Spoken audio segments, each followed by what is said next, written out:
book, The Governor, and we were just talking during the break. One of the questions I wanted to ask you, why didn't you take the 2 years off with pay instead of getting thrown out of the office? Wouldn't that be better for you and your family? Or? Okay, now that's a good question. I love Bonnie because she understands the culture in Chicago and Illinois politics. My gosh. And so much of it is, you know, what can I get from my cousin? Operator. What can I get? Well, you just said it yourself. You understand that. It's a No, I understand you because you're such a handsome man. I know you're going to understand me when I say this about how intelligent you are, because only an intelligent person can understand what I'm about to say. No, I'm doing you. I'm doing Oh, you're doing me. Yeah, I'm doing you. I see. No, but you understand that sort of that culture in Chicago. Yeah, right. I talked about it when I was first elected state representative. My late mother said to me how proud she was that I won. She reminded me of my late father. She said to me 3 things. She said, son, whatever you do, always be for the people. Promise me something. Always be for the people. Right. Second, never take bribes. Be honest, son. And I said, I will to number 1. I will not to number 2. And then she said that on the 3rd point, she said, and do you think you can get Aunt Daisy's son-in-law a job? Which is a part of how people in Chicago think. Having said that, I was accused of things I didn't do, and they created an environment to make it sound like I was doing things along those lines. I know, but you're saying that you can't explain it, but they're telling you can't explain it. Who stops you from explaining yourself? You wrote an entire book. Right. I cannot talk about what's on those tapes. Can you write about it? I cannot write about what's on those tapes. And you know who's preventing it? Who? My accusers. If this is an injustice, yes, as you're portraying it, yes. A pure injustice. Yes. There's no, for me, I always think the truth is somewhere in the middle. Right. But you're saying, no, it's not in the middle.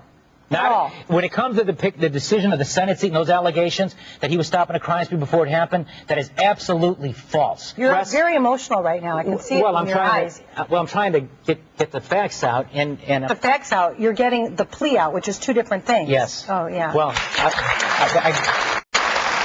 again, I would respectfully say, Bonnie, if you've been wrongfully accused of things you didn't do and your whole world has been turned upside down, and you have little children, little girls whose lives are impacted. Well, I'm thinking about your kids. And you look at them and you wonder what their future is going to be like, and you know you did most everything right, you did nothing wrong.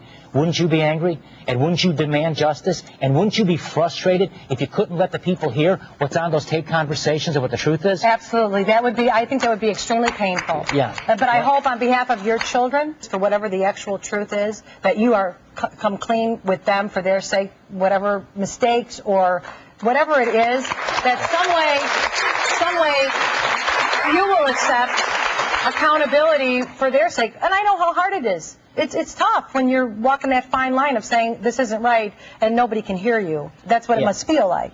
Well, that's some. With all due respect, a little bit on the show with you, it does a little bit.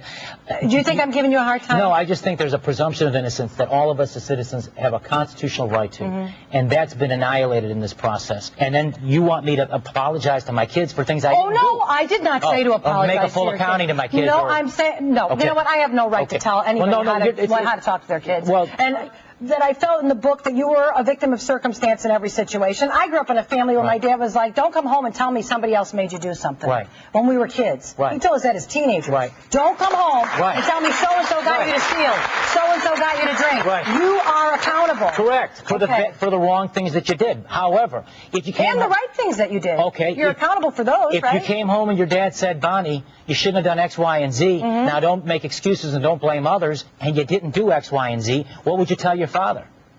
Well, what would you tell him?